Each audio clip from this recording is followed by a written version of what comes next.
Hey there, everybody. This is Fred Kranz from St. Ange, here today with another episode of Taking the Supply Chain Pulse. Today, we're fortunate to have Eric Trich from the University of Chicago Medicine and a 2015 Future Famer Award winner from the Bellwether League, the National Healthcare Supply Chain Hall of Fame. Eric, thanks for joining us. Yeah, Fred, great to be here and happy to spend some time and chat here a little bit. Well, today it's 90 degrees here in Cleveland. What's the weather like in Chicago? I think we're feeling the heat dome, heat wave effects as well. And, it certainly impacts us. We see things kind of spike in terms of our ED and trauma volumes on days like this, too. So it impacts us in multiple ways, but we'll get through it. Yeah, we'll get to that. You guys have a unique situation. You're inner city centered organization, and we'll talk about that later. But tell us, start everything off by telling us about yourself, your background, and how you got to where you are today. Yeah, happy to. So, currently, my role here, I've been with UChicago Medicine for about 13 years, actually. My current role is the Senior Vice President of Supply Chain and Support Services and Chief Supply Chain Officer. And I'll kind of start at the beginning and sort of tell you how I got to U of C and in my current role. But, background, grew up in Western Pennsylvania, near Pittsburgh, a town called Butler, Pennsylvania. And out of high school, landed at Michigan State University. I initially thought I wanted to be a computer engineer, but a few years into that path, realized I wanted to learn more about business and entrepreneurship, and learned about supply chain at Michigan State and their program, and they've had a really strong program. And so was fortunate to be able to pivot into an undergraduate degree that combined engineering and supply chain there. And so that ended up being a really great mix for me, to blend those two and get an engineering degree, but get some of that supply chain know-how coming out of Michigan State. My first kind of full-time job out of school was with a manufacturing company in the Minneapolis area. So not in healthcare, but an industrial manufacturing company called Graco. And they pumps and paint spraying equipment. And it was a mid-sized public company. Got to learn a lot about manufacturing, about lean processes, about global manufacturing, supplier relationship management. Got to spend some time in Asia, and learn sort of about the global supply chain and some of the things that we were doing there. So it was a great experience for me. But both, I think, after a stint there, both because, I didn't at the end of the day feel incredibly connected to the products and the dynamics of a public company and sort of meeting the challenges around monthly returns, shareholder returns, and stock prices. Also, it was a little far from home for me, and my wife, who I had met at Michigan State, was from the Michigan area. So we looked to move to the Chicago area, and we've been in Chicago or the Chicago suburbs for 15 or so years, a little longer. First moved and took a job in consulting, again outside of healthcare. Was doing work in strategic sourcing for Fortune 500 companies and traveling quite a bit and seeing how different organizations operated, and spent some time learning about what it takes to be a consultant and how to present yourself to executive leadership. Did that for a little bit, realized that wasn't for me long term, and sort of looked at where I wanted to go next, and healthcare appealed to me as an industry that I thought aligned with my interests and the impact you could have, and something that was a little more domestic focused. Although the supply chain is global, it is a little bit more of a domestic focused supply chain in terms of our efforts in the provider space. So I got an opportunity to take on a sourcing and contract management role at Loyola University Medical Center, in the western suburbs in Maywood, Illinois, and worked for a guy by the name of John Stegner, who has since retired, but he was a long time sort of automotive and industrial supply chain expert that was brought into healthcare to help bring some of those best practices to healthcare. And he was looking to recruit a team that was from outside of healthcare that could bring some experiences into the healthcare supply chain. And so I got hooked up with him there. We were at Loyola together for about a year. And Loyola got acquired by Trinity Health out of Michigan. And so their corporate supply chain functions were sort of based in Michigan. And John ended up taking a role with some of the leadership that had moved from Loyola to University of Chicago at the time. And I had an opportunity to either come to University of Chicago or potentially look for opportunities within Trinity. We decided we wanted to stay in the Chicago area. So took the opportunity to come to UChicago and start sort of in a sourcing and contracting role to build that team and function here and value analysis and such. And since then have been able to build that team, took over for John when he retired about 7 or so years ago for the responsibility for the system supply chain. And then since then I've had some opportunities to take on some additional support services functions. So environmental services and patient transport 3 or 4 years ago was added to my portfolio. And then most recently, I'm taking on leadership for public safety and parking operations for the health system. So a new area for me to learn and see how we can have some positive impact. It's interesting. When you told me about John's background coming into healthcare from outside of healthcare and bringing in best practices, and the fact that you had a formal educational training in supply chain, and I'm sure that it was supply chain, not specifically healthcare supply chain, right? Right. One of the things that I've noticed and that people of I learned a new phrase yesterday. I love this phrase, of my age cohort have learned. It's not age group anymore. It's age cohort. Much more impressive. Yeah. Have learned is that many times organizations not naively, purposely hired folks from outside of healthcare to bring best practices into healthcare. But perhaps the folks who came in from outside of healthcare came in naively and didn't understand the nuances and differences of life within healthcare compared to life within Ford Motor Company. Okay. Have you noticed what did you learn about differences in healthcare and the training that you've been given at Michigan State and a legitimate supply chain, shall we say? Yeah. No, I think that's a really fair question. And I've seen, both my experience and others that I've worked with over the years who have made some of those types of transitions. And I think I've seen some maybe handle it better than others. Certainly I think the process control, the standard work, the visual factory sort of management, error proofing processes, root cause analysis and 5 why type problem solving, all of that I think has translated incredibly well. I do think because that has been a step change over the years for healthcare supply chain, there is a style in terms of how to get from point A to point B and how you engage with folks and communicate and keep the patient care aspects in mind, realizing that people who get into healthcare, by and large, not everyone, but by and large, have a service-based mindset. It's a different world. And when you're dealing with service-based people interaction, there are elements that are very different from, a shop floor and a manufacturing setting. And so those things need to be accounted for.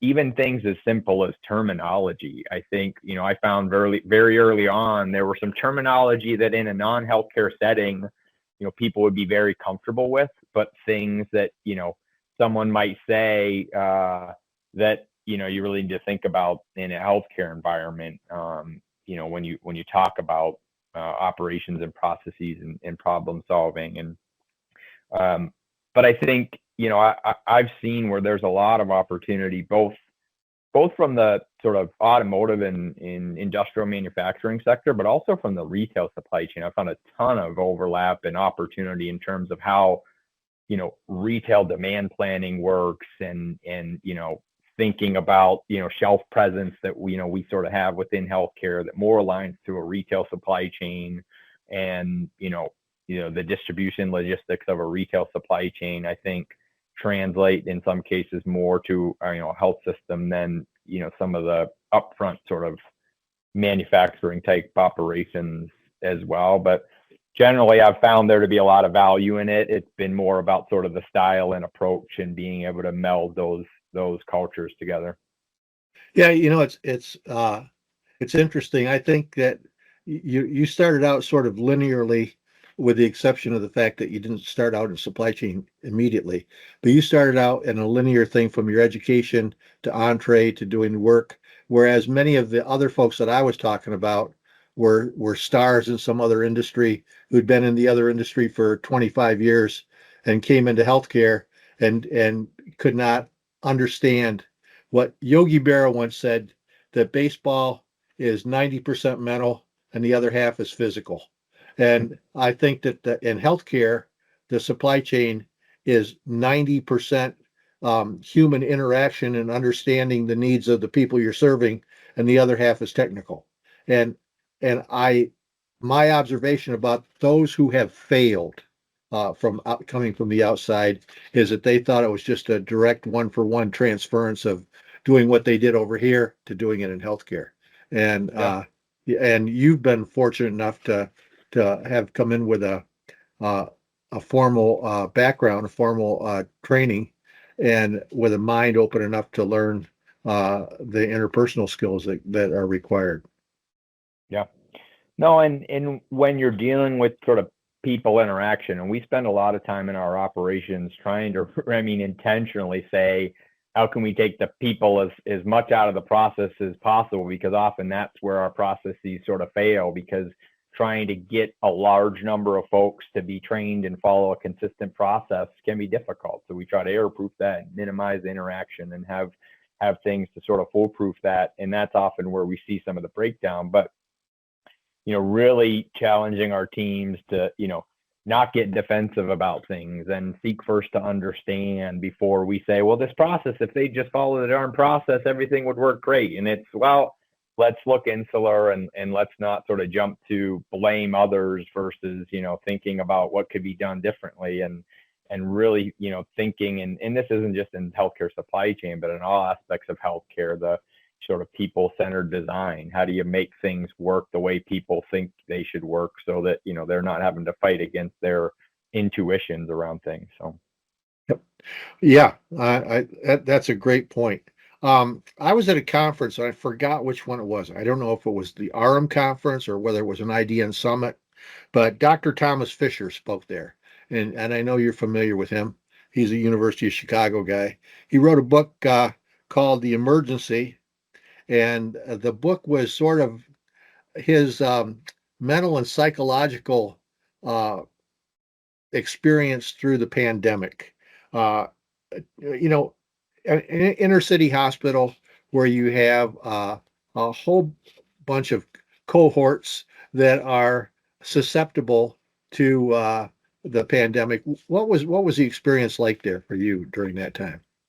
Yeah, no, I think that's a very sort of powerful, that book is a powerful representation of some of the dynamics and an interesting lens on both sort of the personal and professional impact of the pandemic here in Chicago and in Hyde Park. I think, yeah, it resonates. I mean, you think about the challenges and the time, spent, and it does feel like, when you look back at that as, kind of war times type stuff where you were in the trenches, really, both from a supply chain operations and certainly obviously from a clinical team perspective. But, give a ton of credit to my, partners and leaders across my operations teams and their willingness and ability to be right there, kind of scared in the front lines. I mean, I think about rounding in the ED in the early days to make sure our teams were supported and, to show that, hey, I'm, from a leadership perspective, hey, we're willing to round in here and be scared too. So it's okay to be a little bit scared, but we've got to take care of our patients. We've got to continue to work in these settings, being thoughtful and new and different ways about, how to protect our operations and staff in a way that if certain groups got infected or got sick, how we would have a secondary group that, wasn't sort of crossing paths with them, so it wouldn't wipe out a whole operation or a whole shift. And the realizations early on of some of the challenges around, we are going to run out of some of the things that we need. And this is a new thing. I mean, we've dealt with back orders and shortages, but this is a new thing where it's just not there, and you're going to have to come up with new approaches and solutions. And I certainly remember early on a meeting with some of our senior leadership where, I was sort of explaining that we are not going to have enough N95 masks, and sort of feeling pretty panicked and even emotional at that, having to sort of go with that, because we're used to solving problems and having the answers and not having to say, like, we don't have the answer, or I'm not sure what to do. And really them picking me up and saying, Eric, we don't expect you to solve this. This is, we've got to figure out a plan together and how we do this and how we make this work. And, remember a number of those moments through the sort of depths of the pandemic and figuring it out. And looking back, I mean, we were incredibly fortunate in some of our connections and the network of University of Chicago and its sort of global tentacles to be able to, get a lot of things that others might not be able to do, and have eyes on the and feet on the ground in Asia and other things to help assess operations and legitimacy around things. And we were able to continue to provide PPE and other critical supplies in a way that, some organizations across the country weren't able to do. And, so there was a lot of good things that we were able to do during that. But one of the things looking back is it does open your eyes to what is possible. And being academic medical center, but also having community sites within our health system, it is interesting that different sites of care and different settings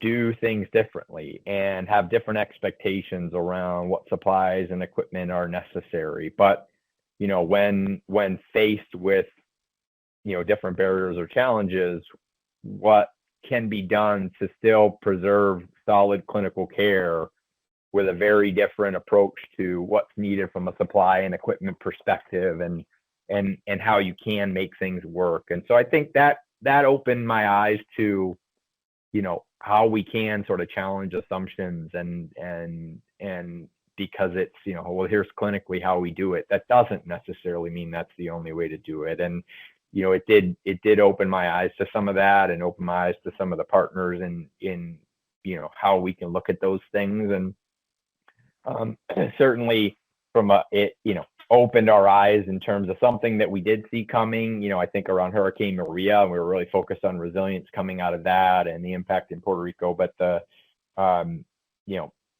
multitudes different in terms of COVID pandemic. And I think the good thing is it got the industry to start to really focus on this thing, and, governments involved in illuminating some of the challenges within the supply chain. And I am seeing progress. And we need to continue to stay focused on it. And I think, there are some knee-jerk reactions that maybe aren't the right answers long-term, but I think at least it's got the topic front and center in a way that it wasn't historically, and in a sector where the supply chain should be a lot more robust than it has been. And I think that's been a good thing coming out of the pandemic. So do you think that your team is stronger and your organization is stronger because of the pandemic than it was beforehand? I would say yes. Both in that learning and I think we've been fortunate to have some fairly tenured leadership, both pre-pandemic and post-pandemic. And I can't be thankful enough for my leadership team in terms of their different domains of expertise that we were able to tap into during the pandemic, and then having that sort of expertise and knowledge to come out of it and have lessons learned and make improvements based on some of what we went through. So I think we're stronger from it as a team and as an organization. And I think we've implemented things coming out of that, and learned from it, and how we manage disruptions and how we manage safety stocks and deploy things and track disruptions. And then also, with some of our key suppliers in terms of how we manage forecasts and demands and critical item lists and things like that, that I think positions us both for normal disruption activity, and, future pandemic type situations as well. Interesting. So, you're a Center City hospital. You had an opportunity to go straight and stay at Trinity and be in Livonia, Michigan, and not downtown Detroit, and you chose to be in downtown Chicago.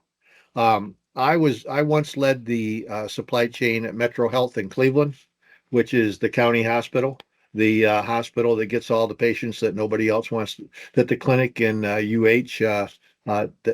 don't usually see. So what does being in a center city environment mean? What are your challenges and opportunities? Yeah, it is a different environment. And I think, part of the culture of UCM, and you often hear when you talk to staff and providers here about, why they like to work here, why they want to work here. There often is an element around the communities that we serve, our positioning, being in the South Side of Chicago. It's an area that, particularly in a wonderful city with a lot of resources, has a lot of challenges, socioeconomic challenges, and issues with violence, and so being able to have a positive impact on our patients and our broader community is a through line that you hear from a lot of our staff members, and it's been something that really has kind of kept me engaged in terms of we're having an impact. We're doing amazing things in terms of groundbreaking research and sort of world-class things on that front, but also being able to apply that and have a direct impact to communities in need in the South Side and beyond. I think we're continuing to grow and expand, but we are certainly a hub and an anchor institution here in the South Side in partnership with the university. And it does bring a lot of differences, challenges, and opportunities. I think in general, certainly, right, being in a city center, whether you're on a south side and a north side, and it brings a lot of resources. You can tap into strong resource pools, and allows us to have strong patient volumes and be able to recruit staff and recruit top positions because they want to be in a place like Chicago. But it brings a lot of competition. We have a very highly competitive environment, a lot of great institutions that we compete with in our local market, and that can create challenging dynamics in terms of retaining physicians, retaining staff.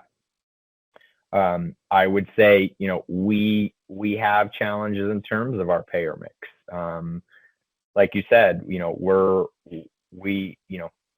we have some of the highest rates of Medicare, Medicaid patient populations in the city. We have one of the busiest level 1 trauma centers in the city, and sometimes the reimbursement with some of those patient populations and in government-sponsored healthcare payers, it's hard to make ends meet on that payer mix. And so those are challenges that we face financially in terms of how do you offset things so that you're able to provide that kind of innovative and advanced care and treatment for all patient populations regardless of payer mix. So those are challenges that we have to figure out and face.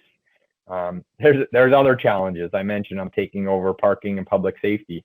When you're in a city center, parking is never easy. Parking's a challenge, and that's a real thing for both patients and staff. And then when you talk about the public safety concerns of both patients and staff in a city center, those are real things too. If I've got to park and then walk across an area, if I worked a night shift and I've got to walk to my parking garage, that's a real thing. We got to keep our staff feeling safe. We've got to keep our patients and visitors feeling safe, but also not let that impact how we treat and care and a lot of that goes into our mission in terms of not just caring for the acute injuries, but trying to really extend our care into what caused that. What are we doing? How are we as an organization and partnering with our universities sort of invest in long-term solutions to some of this stuff? And I mean, really are doing some incredible things with violence recovery programs and, efforts to really work both on the immediate injuries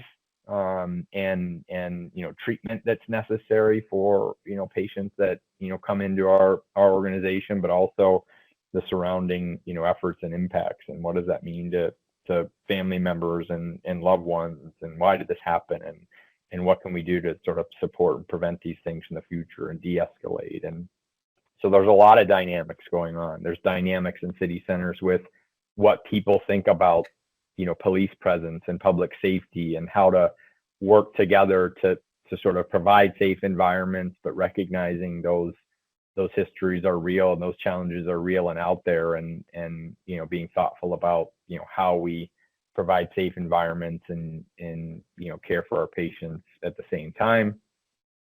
I think it's also on the positive side, being in a city center, we have strong supplier distribution networks, logistic networks to tap into. I don't have to build all that on my own. I can tap into a lot of resources there. I can tap into those great competitors are also great partners. I think back to the pandemic and had a number of sessions where I was on the phone with my peer organizations at Rush, Northwestern, UIC, North Shore now, Endeavor, Advocate, Aurora, and hey, what are you doing in this space? And we were sharing openly, and where we had extras to share and there was very little extras to go around, people did their best to make sure everyone had what they needed and share resources or point someone to a contact. And so, I really appreciate that about healthcare, where at the end of the day, we might be competitors, but we don't want someone to not be able to care for a patient and do what we can to help each other out. So I think that's one of the benefits too of being in a city center environment with strong competition, strong healthcare network. Yep. I think that unless people have experienced it, where you are is an entirely new world for a lot of folks. So I had one surprise question, but I have to ask another question. Now that you're in charge of parking, did you get a reflective vest? It's one of these things of I'll probably slap one on, and I always really try to walk with our frontline teams and understand things firsthand. And certainly, right, I have my personal experiences parking and getting around in our facilities, but you do have to understand things from different lenses, from the patient lens, from the staff lens. So it's one of those things, happy to sort of put on the vest and go see it firsthand to understand how we can make things better, honestly. So great.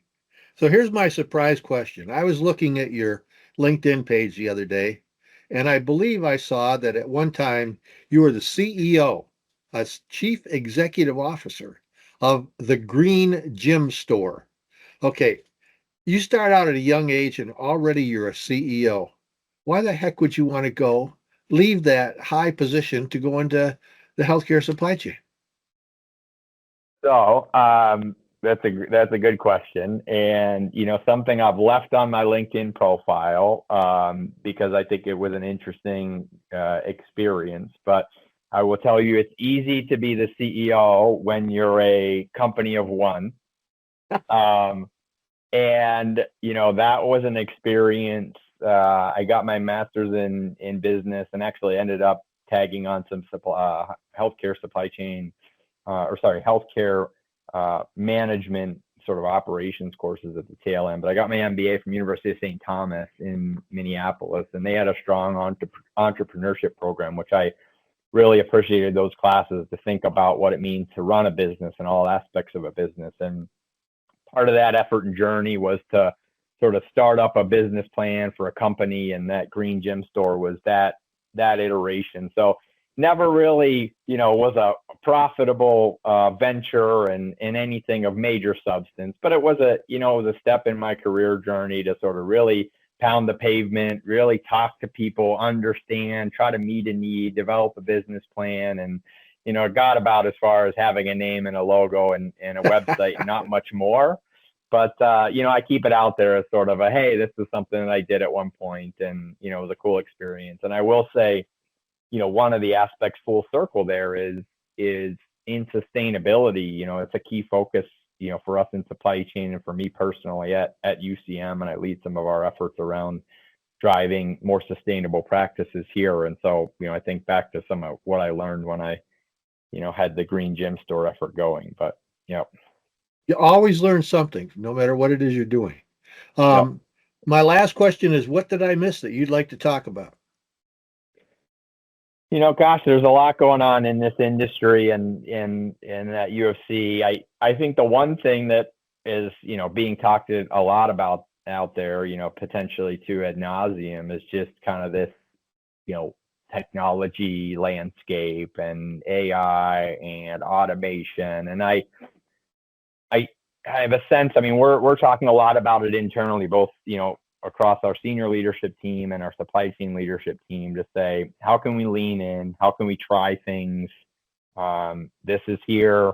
We've got to try to figure out ways to embrace it, adopt it, understand how it can help us, and maybe where it's a little bit riskier, and focus on problems to solve versus, oh, here's something, technology to just go jump at and leverage, unless we understand why we're using it. But I do legitimately think that there will be some significant changes as a result of, and it might not all be pure AI. I think that moniker gets applied to a lot of things, but automation and technology, we're faced with, eroding margins, right? And I think that's reemerged as a major issue as some of the, pandemic offset type payments have gone away and costs have elevated. Costs are up, and maybe things like supplies and PPE aren't necessarily up, but service costs are up, equipment costs are up, and those are real. And so as those, water lines have risen, and I'm not sure I see a path for them going back down, and margins, we continue to get pressure from the payers, we do need to think about how we leverage technologies to support growth and not have to always add costs to support those things. And I think there are some real exciting things in technology that, can actually help us, but also in a way that doesn't feel like it's a painful technology. Oftentimes technology are things that our frontline staff struggle with. We roll things out that sound great and they fight with these technologies. But there are some real interesting things here that might actually prove to be both, staff and provider satisfiers that can also help us sort of extend our, our most valuable resource, our labor, in ways that allow us to kind of do more in new ways. So I think that's going to be an exciting thing over the next 3 to 5 years. Yeah, and I think your idea of a thoughtful approach to it is very important. I agree with you that terms are rolled out sort of without much thought to what they really mean. Everybody applies their own definition or their own concept to what it means, and the solving the problems of the future, combining technology and people, and optimizing that, it requires a careful thought and a lot of work among very many people at the organization. So I agree with you. Well, Eric, it has been so great to have you on our podcast. I've been looking forward to it for a long time. I look forward to it so much that I scheduled it 3 different times, and we finally picked one that worked, and I'm glad to have had you here. Thanks so much. Yeah, no, happy to do it, Fred. My pleasure. Okay. Hey, take care. Have a great day. See you later. Thanks. Bye. All right. Thanks again, everybody, for listening to our podcast, Taking the Supply Chain Pulse. Subscribe, follow, and give us your comments for topics or improvements. And if you know some people that you think we should be interviewing, please tell us about them too. I can be reached at fcrans, C-R-A-N-S, at stonge, S-T-O-N-G-E.com. We'd love to hear from you. Thanks again. See you next time.